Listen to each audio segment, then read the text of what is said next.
Joining me now is Howie Hawkins, Green Party presidential candidate. And Howie, obviously one of the big stories that everyone's talking about are these wildfires out west through California, Washington State, Oregon, into Utah, Nevada, for crying out loud. And people waking up this morning in San Francisco, Los Angeles, everywhere else, and there's soot all over their cars. They can't breathe. We've seen an uptick over the past century of about 3 degrees Fahrenheit or so.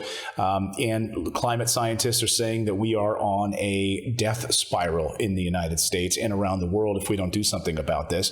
But there's a lot of people that don't believe it and don't think that this is a valid conversation. And Ben Shapiro, who is a guy that loves to talk about facts, he took the climate change folks to task on his show just yesterday. I want to play what Ben Shapiro had to say about these wildfires and how this debate is unfolding and get your take on this. So listen to Ben Shapiro from his Ben Shapiro show. What you cannot argue with any straight face is that climate change is the actual reason for the wildfires or for the increase in the territorial spread of the wildfires. You cannot make that case. That case is absurd in the absence of mentioning any of the federal and state policy that has led to the exacerbation of the tinder that is available for these wildfires. It makes no sense at all. According to the Environmental Protection Agency, the average temperature in the state of California over the past century has risen 3 degrees Fahrenheit. Not 15, not 20, 3 degrees Fahrenheit. That makes for some drier brush. But do you think that the massive wildfires that we are seeing today is more a result of a 3-degree Fahrenheit increase over the course of 100 years? Or do you think maybe it has more to do with the fact that federal and state policy have prohibited any sort of controlled burning that would have prevented all of these tindered areas from basically becoming a giant explosive device? Howie, what do you say to Ben Shapiro that it's Forest Service management is the reason, nothing to do with climate change? Well, he takes one fact and builds a whole argument around it without looking at any others. It's not either or. All the lightning strikes that precipitated many of these fires is due to, I grew up in California and I rarely saw lightning. You have more energy in the atmosphere now with heating, and 3 degrees Fahrenheit does make a difference. And, particularly on the extremes, they had over 120 degree temperature in Los Angeles the other day. So it's just taking one fact and running with it out of context. So I think, the climate scientists are saying, in California, they've had more drought.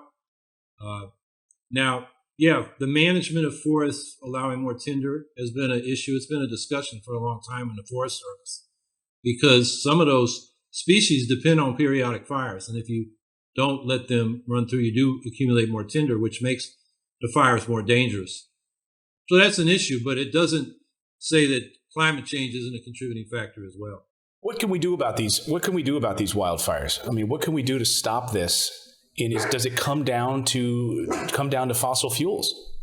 Yeah, we've got to turn our climate assault around, which means very quickly stopping to emit greenhouse gases like carbon and methane, and then having programs to draw carbon out of the atmosphere. Because you look at projections like by James Hansen, who's the most prominent climate scientist in the United States. He's the one that designated 350 parts per million carbon in the atmosphere as the danger threshold. We're up to around 415. So we not only have to stop making it worse, we got to bring carbon back into the biosphere with afforestation, with rebuilding soils, which in industrialized agriculture are basically, they just hold the plants because it's the chemical fertilizers that nourish the plants instead of natural fertilizers in a living soil, and restore habitat. I think another thing is, we've got to look at where we build, and maybe we don't build in areas that are subject to wildfires. And same thing with flood zones. So I think that all has to be part of the picture. There's going to be a lot of rebuilding because a lot of buildings have been destroyed in these fires.